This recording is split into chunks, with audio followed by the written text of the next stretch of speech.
film showing doon ang Call Me Mother sa US at sa Canada. And I'm sure dinumugin ng bonggang-bongga. Yes. At sana napanood yan ni attorney Freddy Topacio. Yung Call Me Mother. Kasi si Congresswoman Leila De Lima napanood ito eh. Iyak daw sila ng iyak eh. Oo eh. Eh si Freddy Topacio parang hindi bilib sa kakayahan ng isang vice ganda. Talaga? Bakit na ano sabi? Kita nyo, itong last NMFF lang.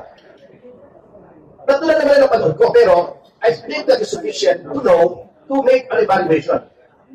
Maganda yung Call Me Mother. Although, yung story niya, derivative ng ang tatay ng nanay, 1973. O, diba? Conking, Nino Mula, directed by Nino Boa. O parang yung last pure device, yung End of Breadwinner is derivative na ang higit sa lahat, Correo de la Rosa, 1955. Ang last kong manood ng pelikula, and I remember them all. Okay na naman ang derivative eh. Pero, okay, maganda yung acting device, to be fair. But over Piolo Pascual sa Manila's Finest, no way! No way! No effing way! Oh. Yung Manila's Finest, inikon nila. Yun nga ba? Talagang kino-question niya kung bakit si Vice Ganda ang nanalo at hindi si Piolo Pascual. Dapat daw si Piolo Pascual. Dapat si Piolo Pascual. Alam mo, lahat naman ng tao, Attorney Freddy, may opinion. Tungkol sa award-giving body ng Metro Manila Film Festival, galing ng parangal.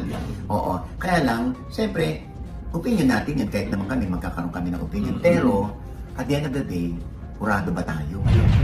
Part ba tayo ng screening committee? Hindi kasi siya nung nag-judge eh. Oo, di ba? Sabi nga niya si Piolo Pascual, so opinion niya si Piolo Pascual. Pero dito, as compared to Breadwinner, di ba, mas mahusay dito si Vice. Yes. Oo. Baka naman din nag-iingay si Atty. Topacio. Bakit? Kasi nandun siya sa presko ng pelikulang pinuduce niya. Oo. At syempre ma, Vice Ganda yan. Kagamit-gamit si Vice Ganda. Ayun, nagtagumpay naman. Balik-balik siya. Ang opinion na nasa likod na. Tapos, opinion? Pinapromote niya, doon siya nagsalita against Oo. Vice Ganda. Oo. Yun.